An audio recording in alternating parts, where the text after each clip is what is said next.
Fala galera, seja muito bem-vindo ao meu canal Felipe André Oficial. Hoje a gente vai fazer um react sobre a forma de pensamento e como essa barreira é propagada e derrubada e conectada a você para que você tenha um modo de pensar. Isso não é só sobre marxismo, é sobre tudo que você é, o seu meio. Se o seu meio todo é de um jeito, normalmente você vai ser igual a essa porcaria desse meio, entendeu? Mas antes de começar esse vídeo, deixe seu like, se inscreva no meu canal, ative as notificações. Vamos para o vídeo. Tudo isso, dentro de uma perspectiva materialista e econômica, não difere ninguém de Karl Marx. Então, muito liberal. Interpretar tudo isso dentro de uma perspectiva materialista e econômica não difere ninguém de Karl Marx. Então, muito liberal, que acha que, se tiver menos impostos, o povo vai ficar bom. O cara pensa que mudou economicamente, logo o povo vai ficar virtuoso. Como se ele nunca tivesse visto um funkeiro rico, né?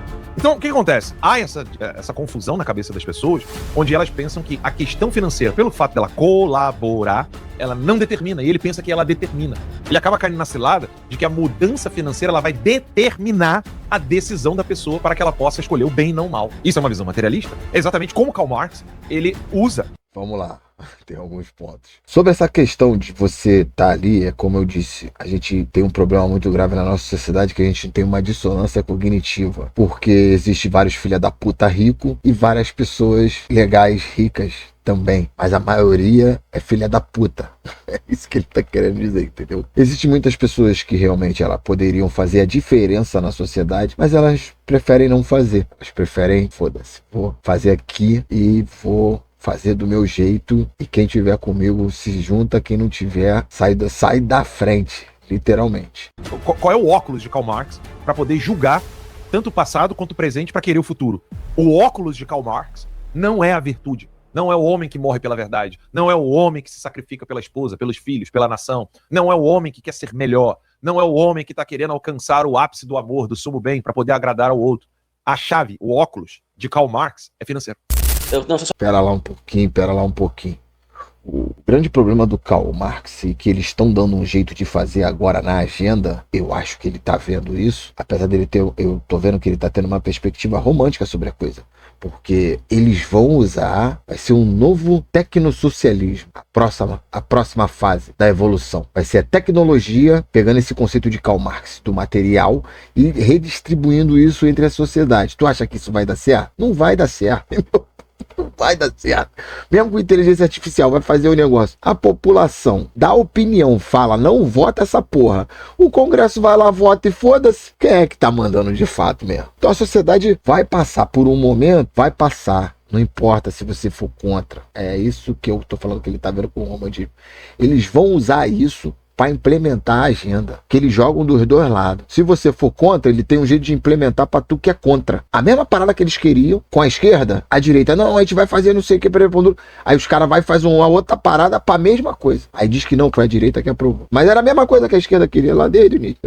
Eles só recalibram. Não, a direita tá ganhando na vantagem popular? Tá bom, vamos fazer um negócio aqui e agora eles vão aceitar o que eu quero aqui. Ponto, é assim que eles lidam. O jogo do poder não tem essa de direita ou de esquerda. Ele tá sendo romântico aí, falando que Karl Marx será usado nesse novo tecnofeudalismo que tá vindo. Só um pequeno comentário aqui. Acho que deixa eu ver se a pessoa aqui, deixa eu pegar aqui pra não cometer injustiça. É hater? Não é hater, não. A pessoa fez uma contestação válida. A Elsa de Queiroz. Essa de Queiroz. Mesmo fundador aqui, excelente nosso. Bacana. Assim, aí discordo, então. Política é assim desde sempre. O problema do Brasil é que a régua moral sumiu. Porra, mas isso não é um problema pequeno, não, filho. Entendeu? A política não era sempre assim, porque havia uma régua moral. Veja você, só um exemplo, né? A estrutura da relação entre os poderes, ela sempre foi mais ou menos a mesma, né? Então você não tinha, desde o momento que você criou a tripartição dos poderes, você não tinha um mecanismo para contestar, por exemplo, ações da Suprema Corte. A Suprema Corte, ela tomava decisões e a decisão dela, em geral, quando ela interpretava a Constituição, a decisão ela era final. Isso desde o momento que você inventou o negócio chamado tripartição dos poderes, né? É assim nos Estados Unidos, inclusive, é assim em outros lugares. Por isso que a justocracia não é um problema do Brasil, é um problema do Ocidente inteiro, né? Só que o problema é o seguinte, você não tinha oficialmente esses mecanismos, mas você tinha uma regra moral, né, que barrava pelo menos uma boa parte de abusos feitos pelo judiciário. Então, por isso que o problema do judiciário é um problema recente no Brasil. Apesar de praticamente 100 anos, né, mais de 100 anos, na verdade, né? Estamos aí já com República há 150 anos, 130 anos, né? Praticamente há mais de 100 anos nós temos. Aproveitar que ele está raciocinando e entrar ali no assunto. Respondendo essa questão, eles estão sendo bem românticos. O lance do nosso sistema de honra e de valores que está sendo julgado aí por eles, agora, Ítalo Lorenzoni, é que eles acreditam que existe algum senso nisso. Não, simplesmente é uma perspectiva nossa como Brasil. Na Espanha eles já tem outro, na França já tem outro. Eles meio que são conectados, mas tem muitas coisas já que lá eles nem ligam mais, entendeu? Nesse tipo de sociedade, que a gente chama de ocidental. Então, para os indianos, tá tranquilo comer o escorpião, irmão. De repente, pro chinês, tu não vai comer. Qual é a moral? Não existe a moral implícita. Um livro de regras chamado moral. Tem que ser assim todo mundo. Então isso tem meio que uma conexão. Eu vou fazer um acordo com os Estados Unidos. Os Estados Unidos, eles não gostam de X coisa. Então se eu for fazer um acordo com eles, eu tenho que pensar que eles podem me pedir X coisa e eu não estou afim de abrir mão por X coisa. Igual agora estamos tendo esse impasse. O nosso governo quer eles mesmos tomar conta do narcotráfico. Deixa eu reformular para não parecer que eu falei aqui. O nosso governo está tentando reformular essa agenda contra o combate ao crime organizado. Os Estados Unidos quer uma parada, vamos botar mais radical, quer que todo mundo deixa eu ajudar aí, pegar os caras, entendeu?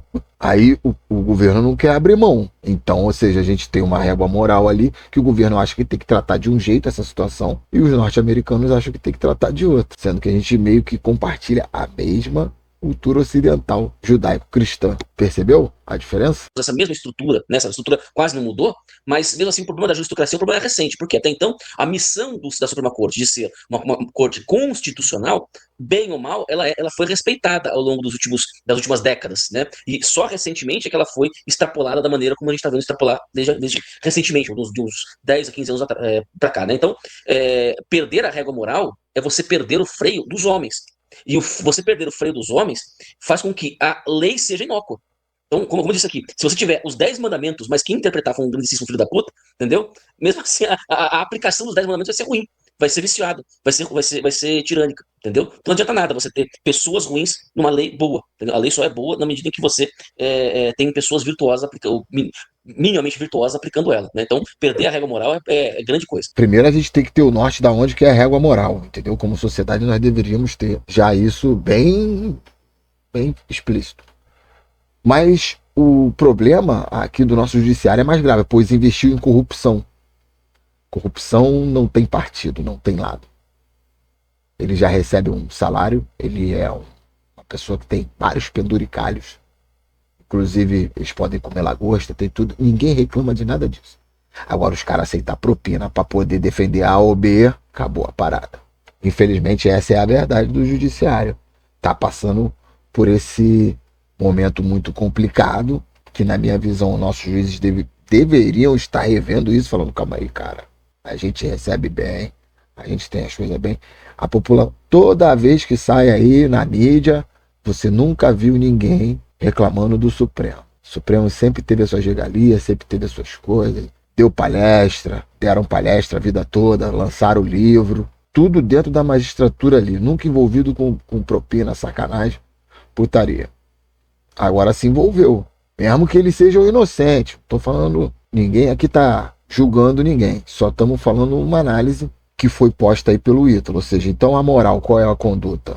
Então, a sociedade, numa base grande e da maioria, tanto a esquerda como a direita, tá vendo que isso aí não pode acontecer com o judiciário.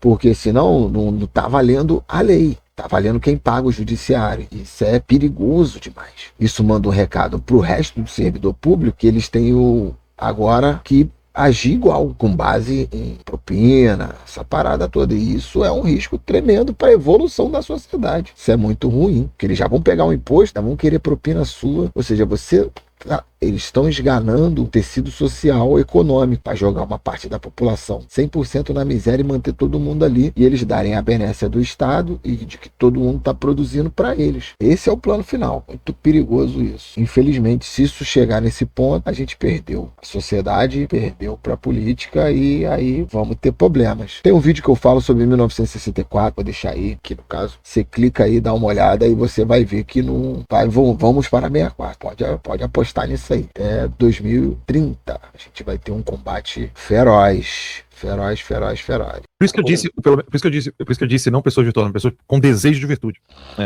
Na fala, se Perfeito. eu só voltar ao vídeo aqui, eu falei assim, desejo de virtude. Isso é uma confusão que se tem muito, de achar que a diferença entre Suíça, Mongólia, Morro Agudo, Leblon, seja lá o que for, a diferença é a estrutura burocrática. Isso é uma visão materialista, isso é uma visão mercantilista, isso é uma visão marxista.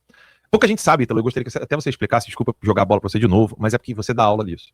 Muita gente acha que você interpretar a sociedade por uma chave, eu gosto de clave, né? Eu tenho clave, mas é chave. Mas pense assim, quando eu falo chave ou clave, pense como um óculos que você coloca para interpretar algo. Então, interpretar as ações políticas, judiciárias, midiáticas, ou seja, o show business, interpretar tudo isso dentro de uma perspectiva materialista e econômica, não difere ninguém de Karl Marx. Então, muito liberal, que acha que, se tiver menos impostos, o povo vai ficar bom. O cara pensa que mudou economicamente, logo o povo vai ficar virtuoso. Como se ele nunca tivesse visto um funkeiro rico, né? Então, você vê aí que o Alan enfatiza essa parte, porém, todavia, entretanto, o problema é que, visto essa questão material, a gente perde a moral, porque aí vai do tudo pode, né? Tudo pode. Lembrei até do Aleister Crowley. Tudo pode, tu és o dono da lei. Então, você realmente perde uma parte muito importante da sociedade. O que acontece? Há essa confusão na cabeça das pessoas, onde elas pensam que a questão financeira, pelo fato dela colaborar, ela não determina, e ele pensa que ela determina. Ele acaba caindo na cilada de que a mudança financeira ela vai determinar a decisão da pessoa para que ela possa escolher o bem e não o mal. Mao Tse Tung mostrou isso, fez o que fez lá na China, e agora eles são automaticamente 100% capitalistas e financiados. Esse foi o plano que Bill Clinton teve para a China na década de 90. A China só é a China porque os Estados Unidos jogou um caminhão de dinheiro nunca antes visto na história. Eles literalmente financiaram o comunismo. Literalmente. Quando o Muro de Berlim caiu, a primeira coisa que eles fizeram foi jogar um caminhão de dinheiro na China. Não, ali está continuando o comunismo, vamos regar essa planta e vamos mandar os nossos economistas para lá para eles aprenderem o capitalismo. David Rockefeller, no livro dele, fala sobre isso, ele expõe sobre isso, ele fala, a China é o melhor modelo do mundo, porque os caras têm uma disciplina extrema devido ao regime que é sinistro, sempre foi na China, bagulho direitinho, sempre ali, ó, na régua. Tem esse negócio, tem essa porra. Lá o bagulho é cultura milenar, é desse jeito. Tu vê que os caras são todo mundo bem educado, todo mundo cheio do negócio, todo mundo faz reverência. Então, é isso aí. Tá nos filmes aí, tá na literatura, todo mundo sabe como é que é o chinês. Por eles terem um sistema desse que já é normal, repressivo, porém a sociedade está acostumada com isso, bom, eles começaram a mudar a economia. Fazer uma economia planejada, planificada dentro do capitalismo e suas variações normais, incluindo eles pegando tendência. O que eles faziam? Chegou todas as fábricas americanas, eles começaram a vender para os próprios Estados Unidos, deu um ótimo boom isso. Só que eles começaram a reindustrializar todo o país e ver o campo tecnológico e construir toda essa base tecnológica que hoje a gente tem. Isso aí foi certo que Deng Xiaoping fez. Já da parte dele, né? E agora o Xi Jinping está levando isso para um outro patamar de inteligência artificial, robótica avançada, porque ele sabe que os Estados Unidos estão numa guerra tecnológica e sempre venceu suas batalhas por estar à frente tecnologicamente e na área de inteligência com os seus adversários. Basicamente, os Estados Unidos mostrou tudo o que eles fazem para vencer a batalha, porque de lá que sai as peças para os caças, eles mandam produzir lá e eles pegam isso, eles estão sabendo informar. O governo chinês acaba tendo informação. Muitas das aeronaves ou materiais de combate que os Estados Unidos usam são fabricados na China. E o chinês pescou tudo, viu tudo por dentro, como que eles fazem. E agora, né? Eles estão criaram esse Leviatã para o Ocidente E agora os Estados Unidos decidiu que não. E ele vai tentar segurar o avanço chinês. Já está tentando com tudo que o Trump vem fazendo. O Trump não está mirando na Venezuela ou no Irã. Ele está mirando é na China. Entendeu? Ele está tirando as pernas da China. O que está fazendo eles crescer numa velocidade muito rápida é um desfalque e um déficit na economia global que os BRICS estavam tentando fazer, e os Estados Unidos mantinham o sistema SWIFT e o BRICS estava tentando fazer um comércio fora a parte. E disso foi sumindo os dólares, vamos botar por assim dizer. Então, o regime estava se autofinanciando por dólares e os Estados Unidos não estava levando a parte deles, dos juros, do capital, porque eles têm o dinheiro. É isso que a guerra está acontecendo. No fundo, é uma galera com muito dinheiro falando: vai tomar no cu, calma aí, porra. Segura aqui esse cara, bloqueia ele ali, bloqueia ele aqui. Pronto, quero ver. Não, eles têm que vir para conversar com a gente. Não é assim não. Não vai fazer como eles querem. Eles têm que sentar para conversar com a gente. Se eles não conversar, é bala. É míssil, é o caralho. É assim. Quem ganhou tá fazendo isso acontecer. É isso que eles querem. De um jeito ou de outro, não importa. Isso é uma visão materialista? É exatamente como Karl Marx, ele usa, qual é o óculos de Karl Marx para poder julgar tanto o passado quanto o presente para querer o futuro. O óculos de Karl Marx não é a virtude, não é o homem que morre pela verdade, não é o homem que se sacrifica pela esposa, pelos filhos, pela nação, não é o homem que quer ser melhor, não é o homem que está querendo alcançar o ápice do amor, do sumo bem, para poder agradar ao outro. A chave, o óculos de Karl Marx é financeiro. Por isso ele é materialista, por isso que o marxismo ele é materialista. Mas não só o marxismo. Qualquer pessoa que, utilizando esse pseudo-argumento teológico, pseudo-argumento filosófico, que utiliza como critério de avaliação o aspecto financeiro e econômico, ele está colocando o mesmo óculos de Karl Marx, que é o materialismo. E aí não adianta. É que, óbvio, se eu estiver conversando com uma pessoa na minha frente e ela levantar esses argumentos, eu pergunto para ela, eu falo assim, tá, só tiro uma dúvida. Então, se eu colocar o dinheiro no colo de todo mundo que está lá no Zimbábue, o Zimbábue vira Suíça da noite pro dia, é isso? E vai continuar mantendo o padrão suíço. Aí a pessoa, não é bem assim. Então, opa. É verdade, não é bem assim. Mesmo que você suba o padrão de grana da galera, se você não der acesso à educação e a certas coisas que vêm acontecendo no mundo mais, digamos assim, educado, que avançado não tem porra nenhuma. Já certos tabus já foram quebrados há muito tempo. Se o cara ali tá vivendo na preula e de repente ele começa a ter um pouquinho mais, melhorar a vida dele de repente, que nem ele falou do caso do Zimbábue, podemos dar vários casos na África que se de repente chega lá um caminhão de dinheiro, uma injeção forte de investimento, você vai mudar a realidade? Não, tem muita coisa que tem que ser trabalhada até a gente chegar nessa realidade, principalmente os conceitos educacionais. Então agora estamos conversando, porque isso que o Ítalo falou é algo tão grave, tão profundo. Eu peço até, se o pessoal tá aqui querendo saber notícias, a gente tem um monte de notícias para dar e aqui a gente tá falando de filosofia, mas tem a ver com o que nós estamos falando, até mesmo porque daqui a pouco eu tenho que ler o quadro médico do presidente Bolsonaro. Em qualquer país civilizado, o quadro médico de Bolsonaro seria o suficiente para qualquer ministro do STF, qualquer senador da República, qualquer membro do Executivo dizer o seguinte: parem com a perseguição a Bolsonaro, porque nós estamos falando da saúde de um ser humano e não de um debate político eleitoreiro. Em qualquer lugar civilizado do planeta. Civilizado, qualquer lugar. Dinamarca, Finlândia, Bélgica, Áustria, Suíça, qualquer lugar normal, o boletim médico do presidente Bolsonaro já seria o suficiente para fazer parar o sofrimento desse homem. Por que no Brasil não?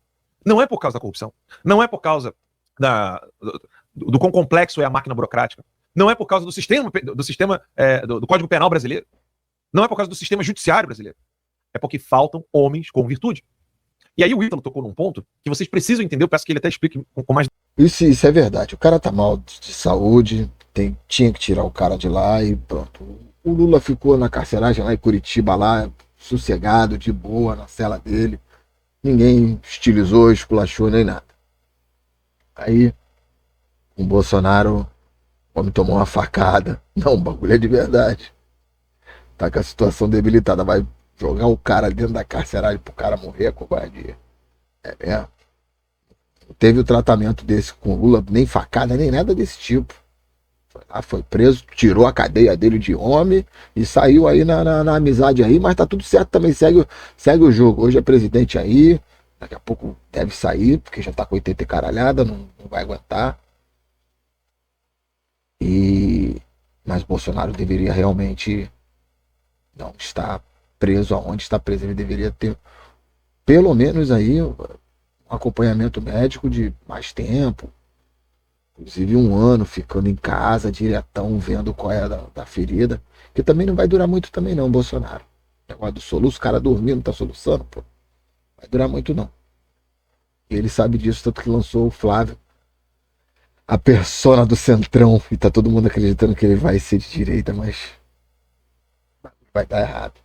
Tô sentindo isso firme. Detalhes. O Ítalo não está falando da utopia de existir pessoas virtuosas na massa. Massa é sempre massa. Bota isso na cabeça de vocês. Massa será sempre massa. E toda massa é medíocre. O que o Ítalo está falando é que nós precisamos de pessoas virtuosas em cargos chaves. E aí, meu camarada, é aqui que a história muda. A massa americana é, salvaguardando proporções, a mesma massa do Zimbábue, da Nigéria, de Nova Iguaçu, Morro Agudo, ou de uma periferia. Massa é massa em qualquer lugar. Massa é massa quando ela é rica, quando ela é pobre. Não importa. Agora, a grande diferença de você ter um lugar que funciona, um lugar minimamente agradável de se viver, é que não é a massa que mudou. É que a influência que a massa recebe e as decisões que afetarão a massa são feitas por pessoas virtuosas. Minimamente virtuosas. E é aqui que muda o jogo. São pessoas que, quando são pegas em corrupção, elas pedem demissão porque elas estão com vergonha. No Brasil, ninguém mais tem vergonha. Eu cansei de ver deputado aqui nos Estados Unidos. Cansei não, vi 3 vezes, né? Mas, assim, não é algo que aconteceu só uma vez, né? Não é tão esporádico assim. De político que foi pego em corrupção aqui e pediu demissão. Por vergonha. Em rede nacional. Peço perdão, blá blá blá, não sei o que. A gente chegou a noticiar na Lita, lembra que aquele deputado botou um quadro, o roubo dele foi colocar um quadro a mais, um quadro caro, né? Mas um quadro a mais no gabinete dele. Ele foi pego, pediu demissão. Baixou a cabeça, na CNN, pediu desculpa. No Brasil, não. No Brasil, o Alexandre de Moraes tem um contrato de 129 milhões para a esposa dele fazer alguma coisa com o Vocaro que ninguém sabe ainda o que é. Não foi advocatício. Né? Eu não estou chamando a mulher do Vocaro a mulher do Alexandre de Moraes de puta. Eu só tô... Caralho.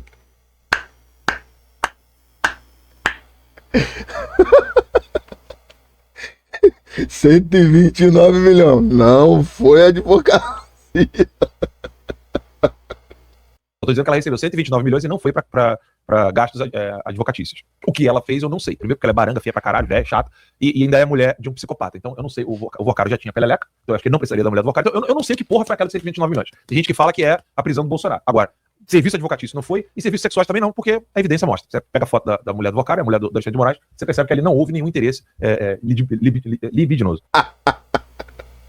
O Vocaro só andava com mulher, né? Capa de revista modelo do leste europeu. Tem uns bagulho vazado aí desse malandro aí já do telefone dele.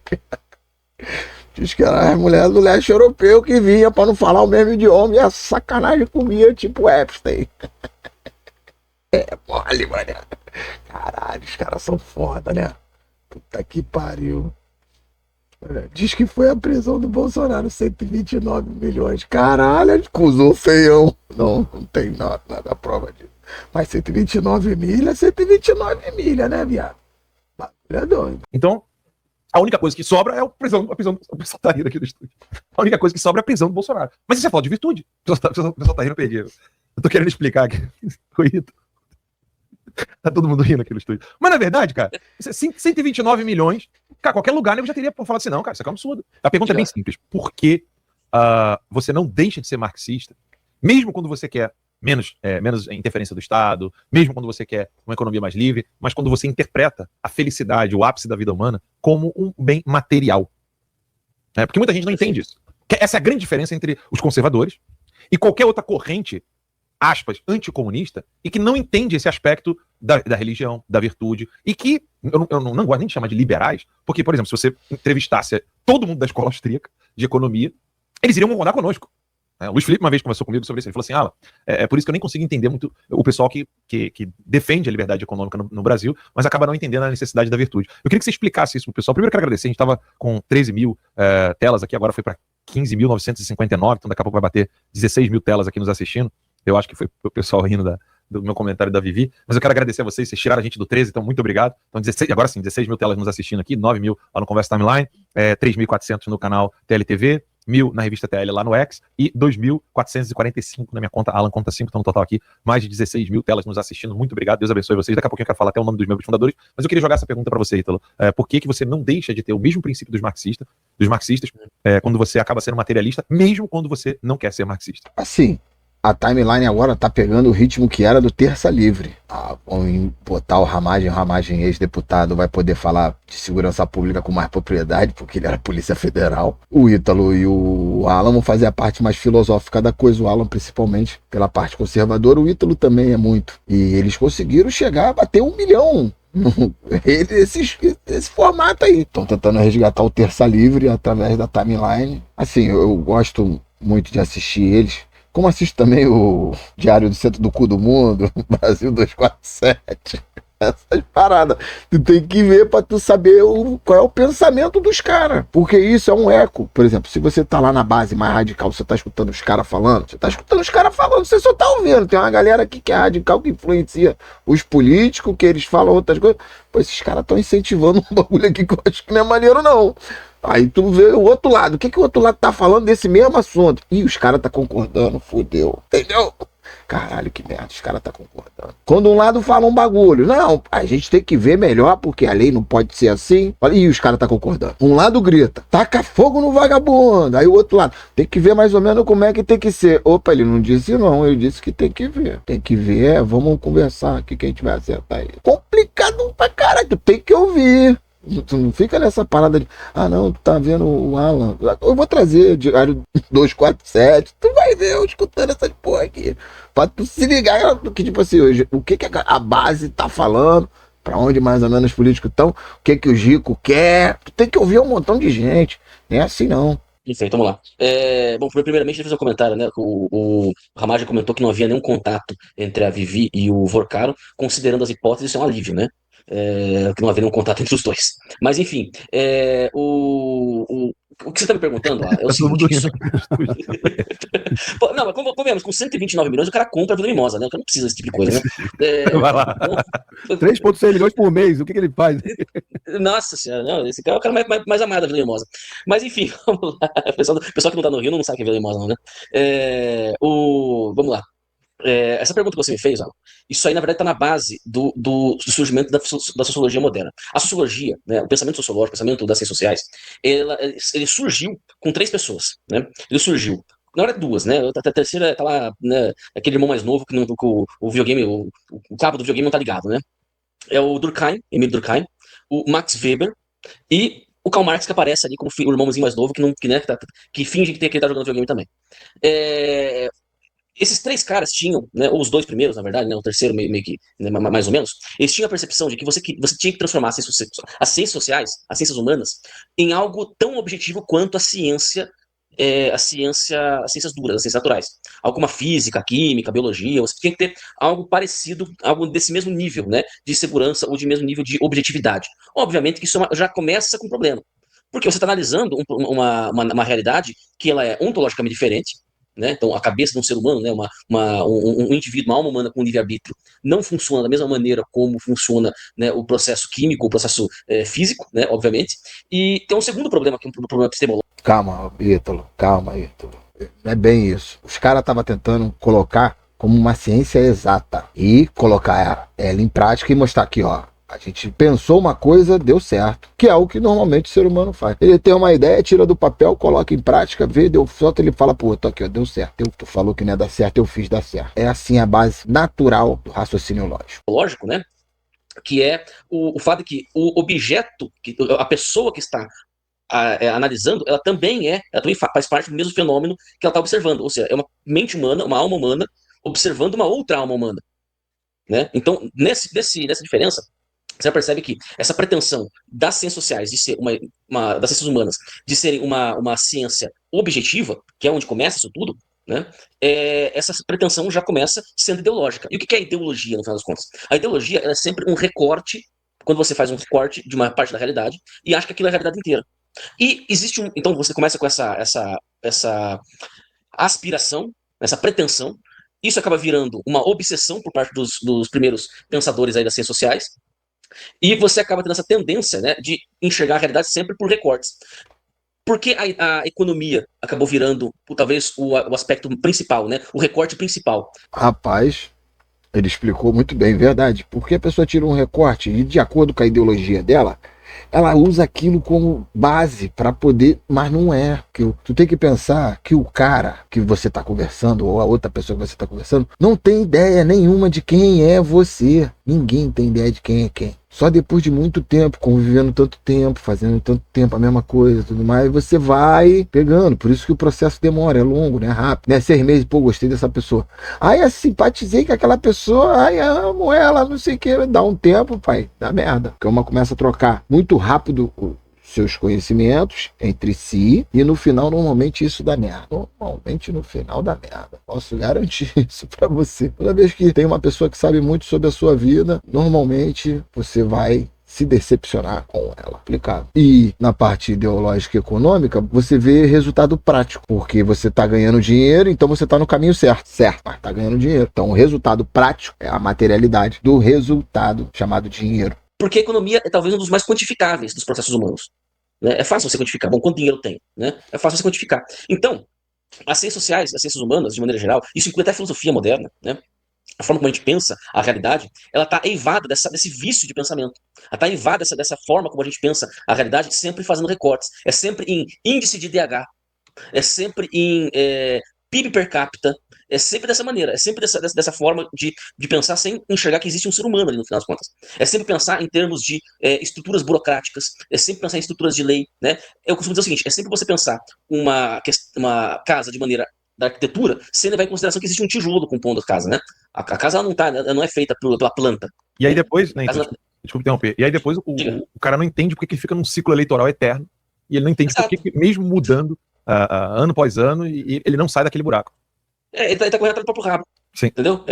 Porque ele acha que o problema tá onde ele não tá. Você muda o político, você muda você muda a estrutura, mas você não muda as pessoas que estão compondo a estrutura.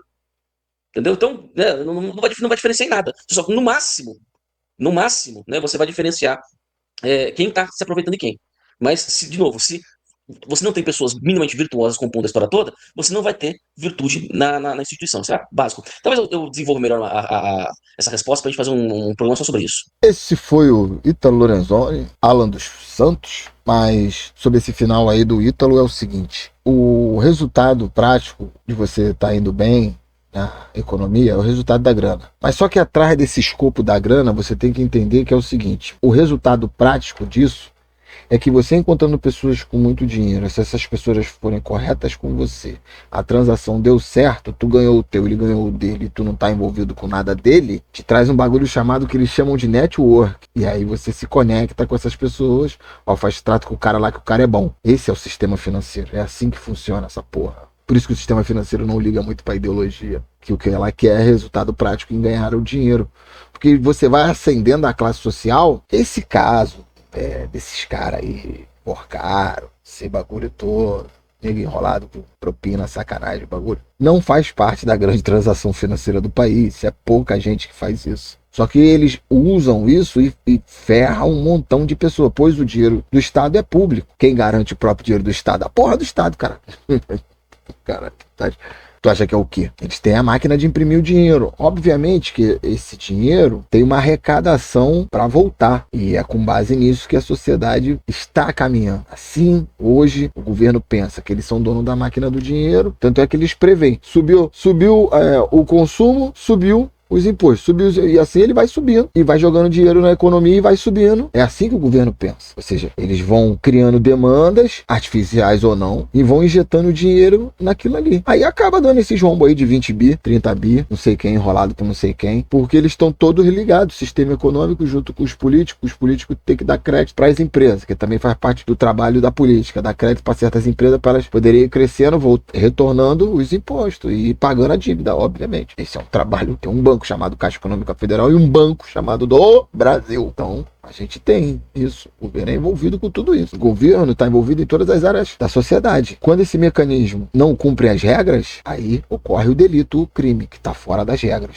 E assim vai. Porque é muito mais difícil você tentar criar as regras e ir mudando ela no Congresso, que é muita gente. É deputado, é senador, é não sei quem, blá, blá, blá, é uma caralhada de gente. Então tu vai logo no cara que é logo o cara que vai decidir, entra numa ação contra, olha só que facilidade. Entra com uma ação lá no Supremo, ó, eu quero tal coisa. Beleza. Aí vem o cara trilhardário, ó, dá essa sentença a favor aí que eu tô precisando de um. O Brumadinho foi um escândalo. Era pra estar todo mundo preso naquela porra, diretoria geral. Ninguém indenizou quase ninguém. Se você gosta desse tipo de vídeo, deixe seu like, se inscreva no meu canal, ative notificações. Até o próximo vídeo.